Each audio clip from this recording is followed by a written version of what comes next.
El reloj marcaba las 2:07 de la madrugada cuando el silencio del ático de Rodrigo Alarcón se rompió con un timbre insistente. Afuera, la lluvia golpeaba los ventanales panorámicos del piso 30, dejando trazos líquidos que distorsionaban las luces de Madrid. Dentro, la perfección del lugar resultaba casi perturbadora. Cristales relucientes, un bar de mármol con botellas alineadas al milímetro, un sofá de cuero negro que nunca había sido testigo de una risa. Rodrigo, vestido con una camiseta gris y el rostro sin expresión, tomó el teléfono con desgano. «¿Quién llama a esta hora?», murmuró con voz ronca. Entonces una voz temblorosa irrumpió entre sollozos. «Por favor, ven pronto, se me muere». Luego, silencio. Un clic seco y la línea muerta. Durante unos segundos, Rodrigo se quedó inmóvil, mirando la pantalla. No reconocía el número, pero aquella súplica le atravesó el pecho como un disparo. El sonido de la lluvia se volvió más fuerte, como si la ciudad entera quisiera ahogarlo en dudas. Rodrigo dejó el teléfono sobre la mesa y caminó hacia la enorme cristalera que dominaba el skyline madrileño. Desde allí podía ver las calles vacías, los faros lejanos, la vida de otros que dormían sin saber que él existía. A su alrededor todo brillaba, el oro del reloj en su muñeca, el reflejo del whisky en su copa, el cuero impecable del sofá. Pero dentro de él solo había un eco, aquella voz quebrada pidiendo ayuda. «No puede ser real», se dijo. Sin embargo, cada palabra resonaba como un recordatorio de su propia soledad. Alguien, en algún lugar, lo necesitaba, y esa idea lo aterraba más que cualquier fracaso. Con un impulso que no comprendía, tomó las llaves del coche y descendió en el ascensor, con el corazón latiendo a un ritmo que no sentía desde hacía años. El garaje subterráneo olía a metal y gasolina. Su coche deportivo, un Audi gris metalizado, se encendió con un rugido que rompió la quietud de la madrugada. «Esto es una locura», murmuró, pero ya estaba conduciendo bajo la lluvia. Las calles mojadas reflejaban las luces de los semáforos como si fueran heridas abiertas. Mientras el limpiaparabrisas luchaba contra el agua, recordaba el tono desesperado de aquella voz. Había algo familiar en ese miedo, como si escuchara a su antigua prometida antes del accidente. «Se me muere», repitió en voz baja, apretando el volante con fuerza. No sabía a dónde iba, pero algo lo guiaba. Media hora después, llegó a una calle modesta del sur de Madrid. Los edificios eran viejos, las persianas medio rotas y el eco de los truenos retumbaba entre las paredes húmedas. Se bajó del coche empapado, con el teléfono en la mano, buscando el número que aún brillaba en la pantalla. Frente a una puerta azul descascarada, escuchó llantos apagados, golpeó 2 veces sin saber qué esperar. La puerta se abrió lentamente y una joven apareció con una niña en brazos. «¿Usted llamó?», preguntó Rodrigo, desconcertado. Ella negó entre lágrimas. «No, pero sí ha venido. Ayúdeme, por favor».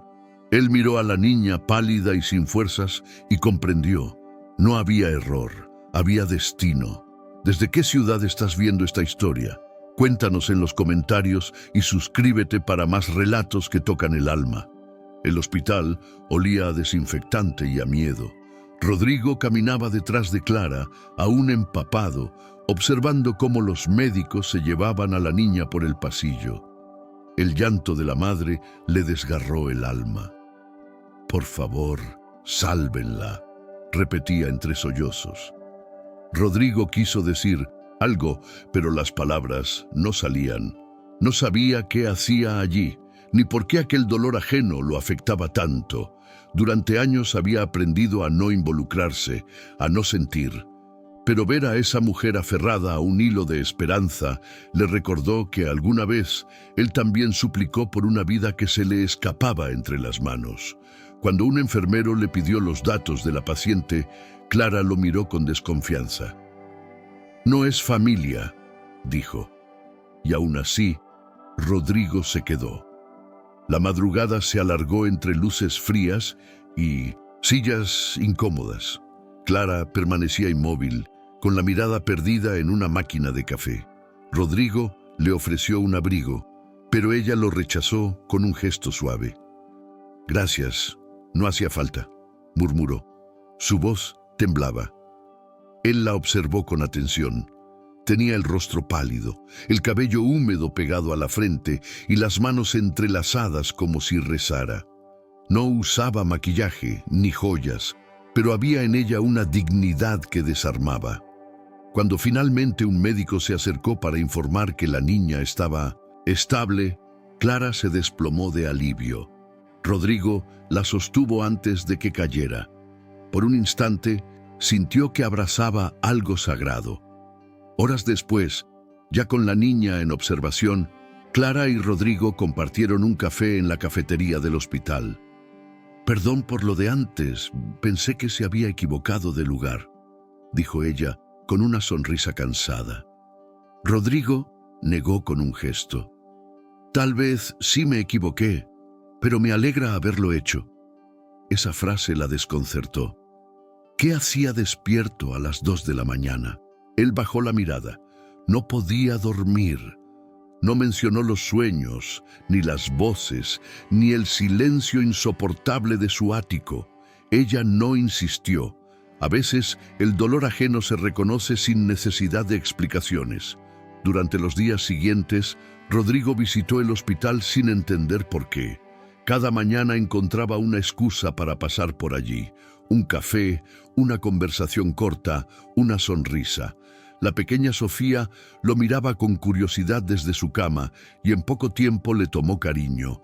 Le pedía que le contara historias y él, que no sabía hablar con niños, improvisaba cuentos sobre nubes que viajaban y relojes que podían detener el tiempo.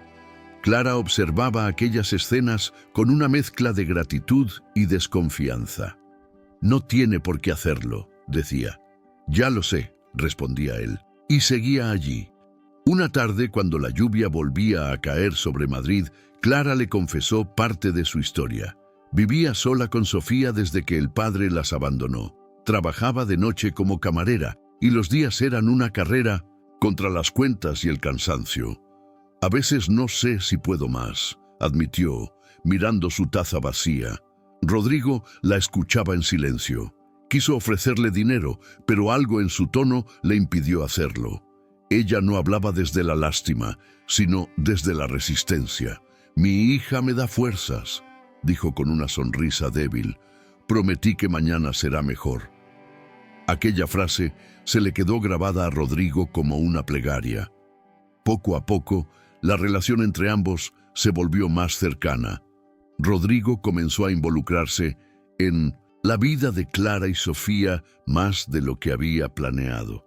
Un día llevó a la niña un oso de peluche, otro arregló el calentador de su casa. Clara intentaba mantener la distancia, pero le resultaba imposible. Había algo en él que no encajaba con el cliché de los hombres arrogantes. Hablaba poco, miraba mucho y tenía una tristeza que lo hacía humano. Cuando le preguntó a qué se dedicaba, él respondió con evasivas: «Trabajo en inversiones». No mentía, pero omitía su verdadero poder.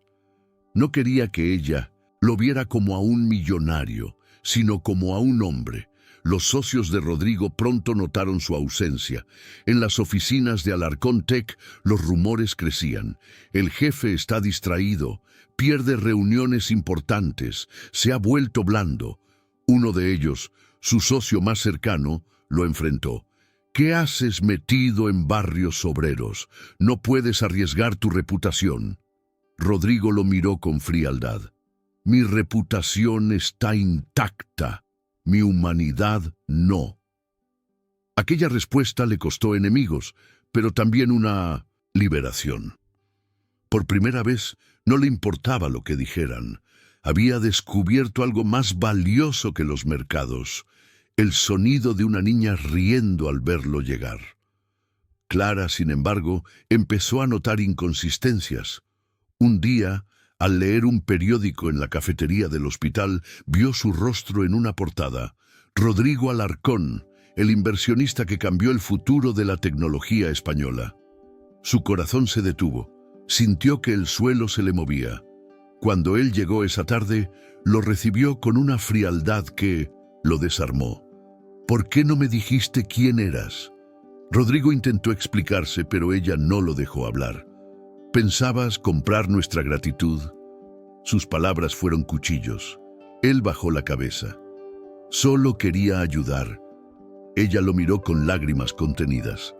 Yo no necesito tu ayuda, Rodrigo. Necesito que me veas como persona, no como un proyecto que reparar.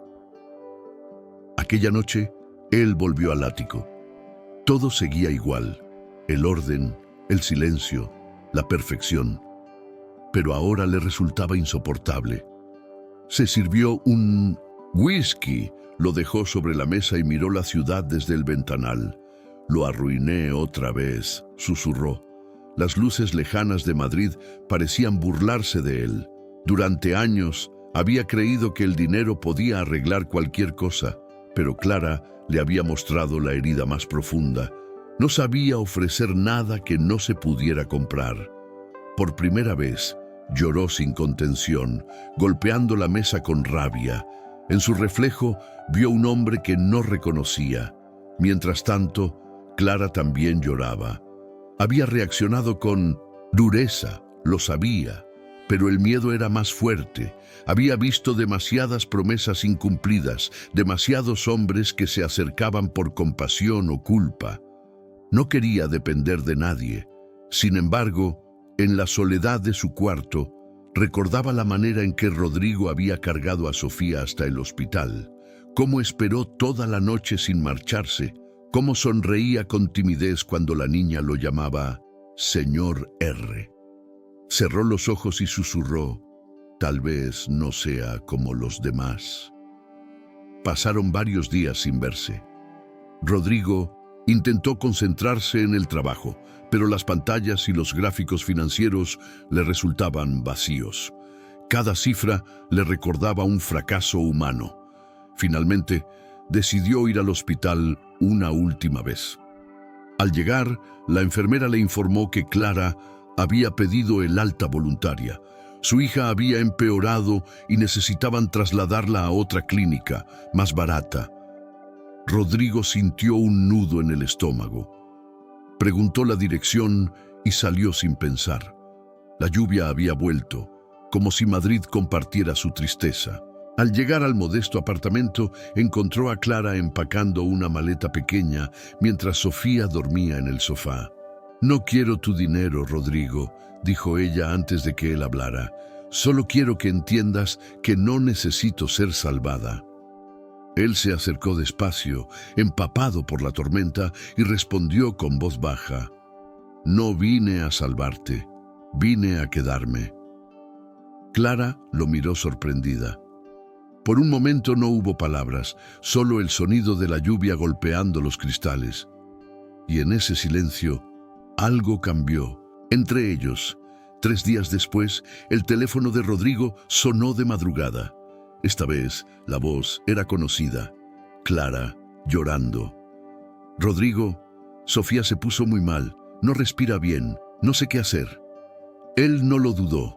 Dejó todo, tomó el coche y condujo bajo la tormenta. Cuando llegó al hospital público, la encontró con el rostro desencajado, los ojos hinchados y las manos manchadas de sangre. «Dijeron que necesita una cirugía inmediata, pero no tengo dinero para eso», sollozó. Rodrigo sintió como su corazón se partía en dos. «No te preocupes, lo pagaré todo». Pero Clara lo detuvo con un grito. «No quiero tu dinero, no otra vez». La frase lo paralizó. Su mirada se cruzó con la de ella, llena de rabia y miedo. «Solo quiero que te quedes», dijo entre lágrimas. Esa petición, tan simple, derrumbó las murallas que había construido durante años. Rodrigo asintió sin decir palabra. Se sentó junto a ella y tomó su mano con una ternura que no recordaba tener. En la sala de espera, el reloj marcaba cada segundo como una eternidad. Afuera, los relámpagos iluminaban las ventanas y dentro el silencio era un suspiro contenido. Clara temblaba. Rodrigo la abrazó y por primera vez ella no se resistió. «Tengo miedo de perderla», murmuró ella. «No la perderás», respondió él, aunque en su interior sentía el mismo terror. En ese abrazo comprendió que su promesa no era solo para la niña, sino para sí mismo. No volvería a huir cuando alguien lo necesitara. Las horas pasaron lentamente hasta que un médico se acercó con el rostro cansado.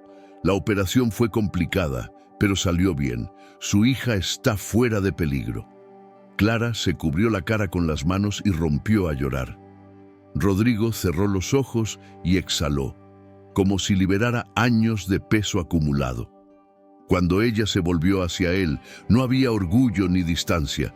Lo abrazó con fuerza y él la sostuvo en silencio, dejando que sus lágrimas cayeran sobre su hombro. «Gracias por quedarte», susurró. Rodrigo respondió con voz quebrada. «Gracias por hacerme sentir vivo otra vez». Aquella frase los unió más que cualquier promesa. Cuando Sofía despertó, lo primero que vio fue a Rodrigo dormido en una silla junto a su cama, con la cabeza apoyada en la baranda. Clara, a su lado, acariciaba el cabello de su hija con ternura. «¿Está bien el señor R?», preguntó la niña con voz débil. Clara sonrió. «Sí, cariño, está bien». Rodrigo abrió los ojos y sonrió también, cansado pero aliviado. Sofía extendió la mano y él la tomó con cuidado. Ese pequeño gesto cálido y sincero significó más que cualquier contrato, inversión o fortuna. Allí, entre máquinas y respiradores, Rodrigo encontró algo que había buscado toda su vida: pertenecer a alguien. Esa mañana, mientras el sol comenzaba a filtrarse por las ventanas del hospital, Rodrigo salió a respirar el aire húmedo, miró hacia el cielo, aún gris, y murmuró: «Esta vez, la llamada no fue un error». En su pecho ya no había vacío, sino una calma nueva. Entendió que no había sido él quien había salvado a Sofía, sino al revés. Ella lo había salvado a él. Clara se acercó y le tomó la mano. «Gracias por quedarte», repitió. Rodrigo la miró con ternura. «Ya no pienso irme». Y juntos regresaron al cuarto, donde la vida los esperaba, sencilla, frágil y hermosa. ¿Te está gustando esta historia? Deja un like y suscríbete al canal. Ahora continuamos con el video. Pasaron los meses y la vida cambió de ritmo. Rodrigo renunció a su puesto en la empresa y se alejó de los despachos de cristal, de las reuniones frías y los relojes caros. Vendió uno de sus apartamentos y usó el dinero para crear un fondo de ayuda a madres solteras en situación vulnerable. Lo llamó Proyecto Amanecer, inspirado en la sonrisa de Sofía cada mañana.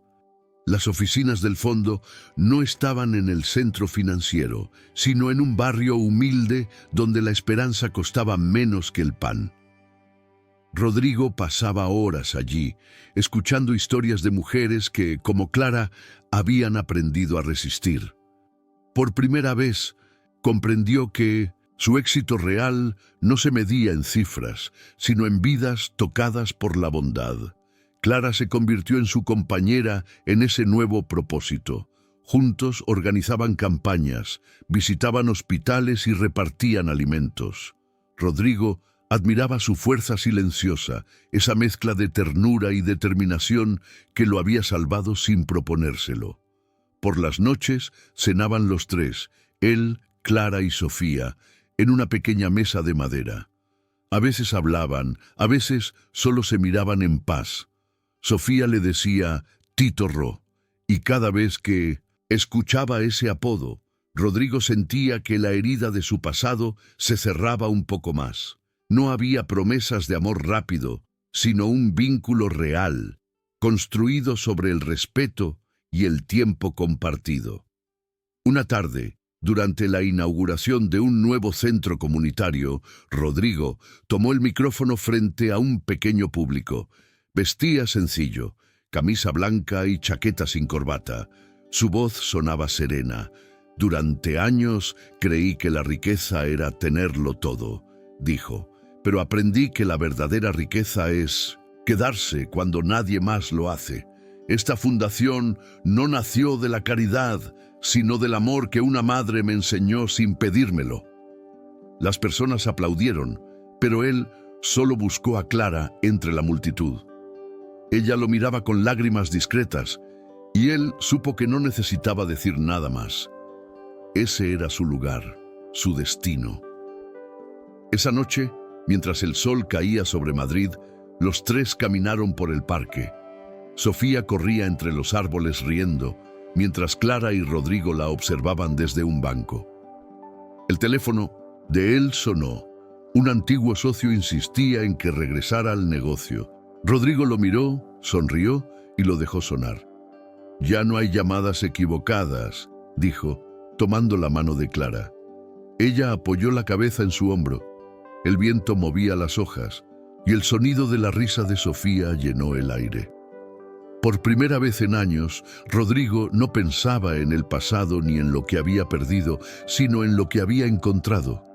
Un hogar, no de mármol ni cristal, sino de amor y presencia. ¿Han hecho algún gesto de bondad que cambió una vida? Dejen un corazoncito si creen que el amor es más poderoso que cualquier riqueza.